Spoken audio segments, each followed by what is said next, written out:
Selamat datang kembali di channel YouTube saya, Laut Biru, Aviorish, Connect Shore, and Sea Life.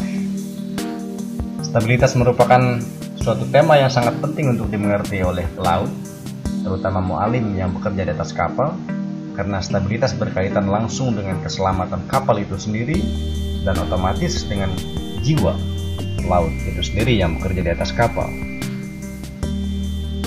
Stabilitas merupakan kemampuan suatu kapal untuk kembali kepada posisi semula setelah kapal mengalami oleng ataupun mengangguk yang disebabkan oleh gaya-gaya dari luar. Stabilitas melintang merupakan salah satu tema ataupun bagian dari pengertian stabilitas yang sangat penting untuk dimengerti bagi Anda. Sebelum kita memulai pembahasan mengenai stabilitas melintang, saya ingatkan kepada Anda semua untuk like dan subscribe video saya supaya banyak orang yang mengakses video saya dan banyak yang mengambil manfaat dari ini, terutama para taruna yang sedang belajar maupun para mu'alim yang sedang memperdalam stabilitas kapal untuk mempersiapkan menjadi mu'alim 1. Baik, kita mulai.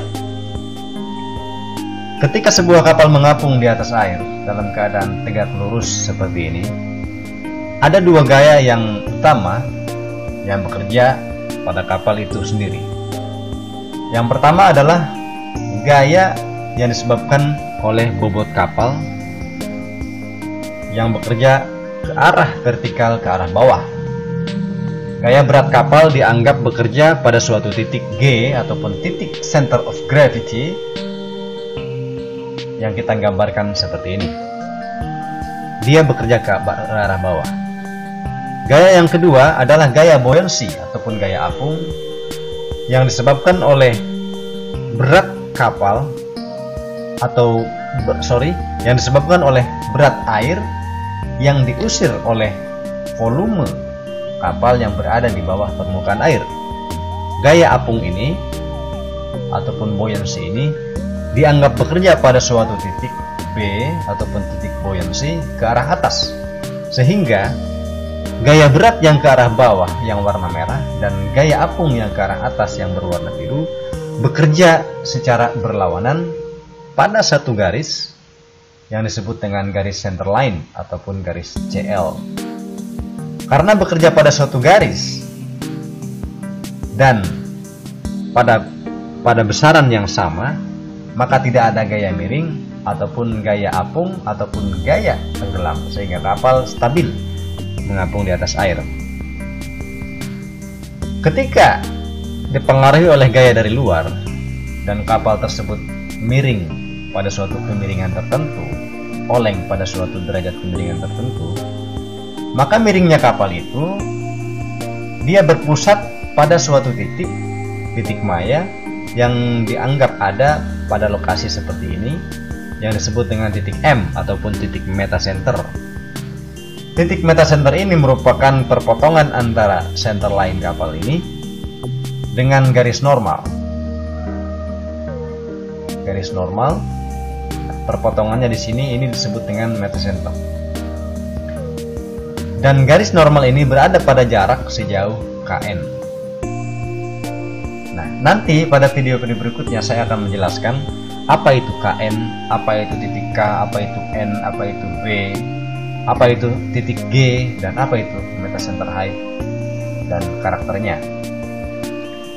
Nah, titik G, walaupun kapal itu miring, dia tetap berada pada posisi asalnya selama tidak ada perubahan komposisi berat kapal ataupun tidak ada pergeseran ataupun perubahan posisi muatan di atas kapal. Sedangkan titik B, dia akan bergeser ke arah miringnya kapal menjadi berada pada posisi B aksen. Ini disebabkan karena titik B merupakan titik tengah dari volume bentuk kapal yang berada di bawah air. Ketika kapal miring, maka bentuk kapal yang berada di bawah air pun berubah, sehingga posisi titik B pun berubah.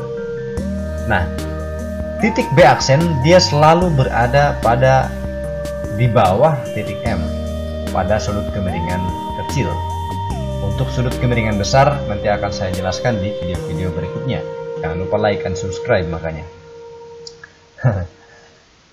Nah, titik B berada pada titik di bawah titik M. Nah, kita kembali lagi pada titik G. Melalui titik G ini akan terefleksikan titik maya yang disebut dengan titik Z, dan GZ ini yang disebut dengan writing lever ataupun lengan penegak. Nanti akan kita jelaskan apa itu lengan penegak dan bagaimana cara mencarinya. Nah, bobot kapal, kita lanjutkan. Bobot kapal akan terus bergerak ataupun membuat kapal bergerak ke bawah dengan arah seperti ini, arah ke bawah dari titik G ke panah ini. Sedangkan titik buoyancy ataupun gaya apung ini akan bekerja ke atas, melalui titik B dan melalui titik Z. Nah, seperti ini kira-kira. Titik G, gaya berat kapal bekerja melalui titik G ke arah bawah, vertikal ke bawah. Sedangkan gaya apung melalui titik B aksen bekerja ke atas. Nah, sehingga terjadi gaya couple, yang satu ke bawah, yang satu ke atas, sehingga menyebabkan kapal kembali kepada posisi semula, menjadi tegak kembali, dan tidak ada lagi titik Z, dan juga titik buoyancy akan kembali kepada posisi semula, dan juga sehingga menyebabkan gaya apung ke atas pun berada vertikal tepat di bawah titik G. Dua gaya ini kembali bekerja berlawanan arah pada satu garis dengan besaran yang sama, sehingga resultannya menjadi 0 dan kapal menjadi tegak kembali.